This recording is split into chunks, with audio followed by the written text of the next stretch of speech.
Okay, last time I went over this chemical reaction.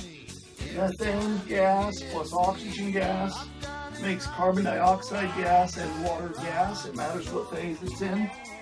And we calculated the entropy change of that reaction. And I looked up these numbers: 186.1 joules per mole Kelvin, 205 joules per mole Kelvin, 213.7 joules per mole Kelvin, and 188.72 joules per mole Kelvin. I looked those all up from the appendix in the back of your book.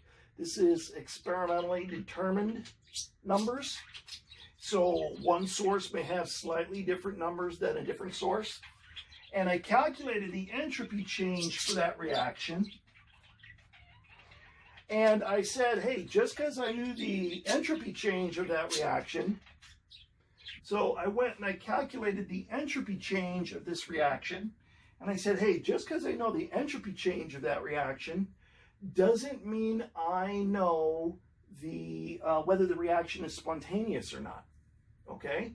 Because for a reaction to be spontaneous, it has to, the entropy of the universe has to be greater, entropy change of the universe has to be greater than 0, and that means the entropy change of the system plus the surroundings. Then I went and derived the equation for Gibbs free energy, where I got delta G, the Gibbs free energy, equals delta H minus T delta S. This is all in terms of the system now. And these little circles mean the reaction is done under standard conditions. And I described standard conditions last time. So what I want to do this time is calculate the value of the Gibbs free energy using this equation to see whether this reaction is spontaneous or not. And with the entropy, I did it this way: products minus reactants. And notice it's in joules per mole Kelvin. And I don't have the final answer there yet. And then for the enthalpy, it's just like you can calculate in Chem 1A. That's also going to be products minus reactants. These numbers are looked up in the back of the book. So I put the enthalpy numbers right up there. And the enthalpy is basically the heat transfer under constant pressure conditions. Notice that that is units of kilojoules per mole, where this is joules per mole Kelvin. So this has got Kelvin, and not only that, this is kilojoules and this is joules. You got to be careful of that. So when I went and calculated the enthalpy change, I'm not going to do it here because you can see it'd be kind of long and involved. But when I calculated the enthalpy change of that, I got negative 802.3 kilojoules per mole. And when I calculate the entropy change, I'm going to get this piece in the parentheses right here, negative 4.96 joules per mole Kelvin. If I run this chemical reaction at room temperature, gee, is it spontaneous at room temperature? Room temperature is 25 degrees Celsius, but it must be converted into Kelvin. That gives me my T temperature, not 25 Celsius, but turn it into Kelvin, I add 273, becomes 298 Kelvin. When I take 298 Kelvin times negative 4.96 joules per mole Kelvin, the kelvins will cancel.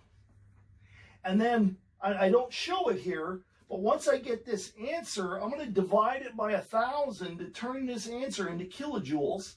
So I'm subtracting kilojoules and kilojoules.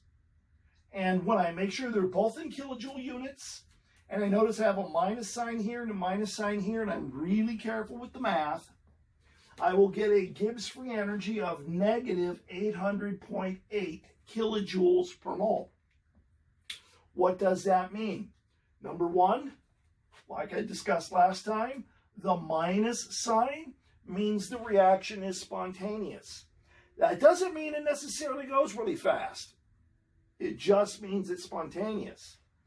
And the 800.8 kilojoules per mole means if I react 1 mole of methane with this combustion reaction, I will get 800.8 kilojoules of energy that's free to be used for useful work from this reaction. So I could, in theory, use this to power an engine, and for every 1 mole of this combusted, I would be able to capture 800.8 kilojoules per mole of methane to power that engine. Okay, that would be the maximum I could get. So here I get the Gibbs free energy of the reaction. I'm going to write RxN because we're talking chemical reaction. And I got negative 800.8 kilojoules per mole. Well, you'll notice in the back of the book, in the appendices in the back of the book, not only do they have delta H values and S values, they also have Gibbs free energy values. So I could calculate the Gibbs free energy of this reaction, not by looking up the delta H and the S's. I could look up just the Gibbs free energy and do the exact same process of products minus reactants multiplied by the coefficient to take into account the number of moles. So over here, when I look up the Gibbs free energy of formation of carbon dioxide, if I go all the way down here, I get negative 394.4 kilojoules per mole. For a single water vapor, I get negative 228.6 kilojoules per mole. For oxygen gas, I get 0 kilojoules per mole. And for methane gas, I get negative 50.81 kilojoules per mole. How do I know it's kilojoules per mole? The table will tell me. So when I do products minus reactants, and notice there's 1 mole of CO2, so I take 1 mole times that. There's 2 moles of water vapor, so I take 2 times that number. There's 1 mole of this, so I take 1 times that number, so you can actually show it. 2 moles of oxygen, but the Gibbs free energy is 0. When I do that, and then I'm careful with it, I get negative 800.79 kilojoules per mole. How come it's ever so slightly different than this? Because the enthalpy, the Gibbs free energy, and the entropy are all experimentally determined numbers. They're not handed down on high from God. So there will be some minor variation between them. And what do I find out? I find out that, just like up here, the Gibbs free energy of the reaction is negative 800.8 kilojoules per mole, which is the same as that number.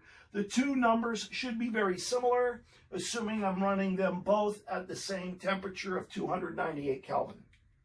Okay? So I'll go back to some other stuff later, but what I wanted you to know here is, one, how to calculate the Gibbs free energy from this by looking up the values in the back of the book. Number two, being careful here to pay attention to the units. The entropy is in joules per mole Kelvin. So when I multiply by Kelvin, I'll get a number, kind of a big number, because it's 298 times 4.96. It's kind of a big number, but that'll be joules per mole. Before I could subtract these, I need them both to be in kilojoules per mole. So when I do that, I'll get this number if I do it carefully. If you don't pay attention to units, you will mess up and you'll lose points on the test, because that's something I look for. And when I calculate it, not using the delta H and the entropy values, but just the Gibbs free energy values that are tabulated, I get the same answer. And you're thinking, well, Dr. Williamson, why would I ever do it this way when I could just look up and do it this way? Well, I would do it this way too. But not always do you have the Gibbs free energy way of doing it available to you, and you might have to do it this way. So if I ask you to do it this way on the test, you must do it this way on the test, because I want to know you know that skill set. Okay?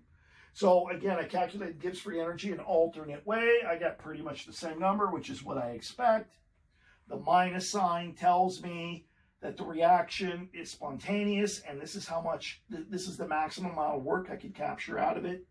The maximum amount of energy to be used for useful work. if this number happened to be positive, it's not, but if it happened to be positive, right, that means it's not spontaneous, and I would have to put that much energy into it, minimum, to make it go. Okay? So there's that. I've got some other Gibbs free energy stuff to do, like Gibbs free energy and the equilibrium constant, but I'll do that next time. If you have any questions, you guys email me or come to my office hours, and I'd be happy to help you. Okay, then.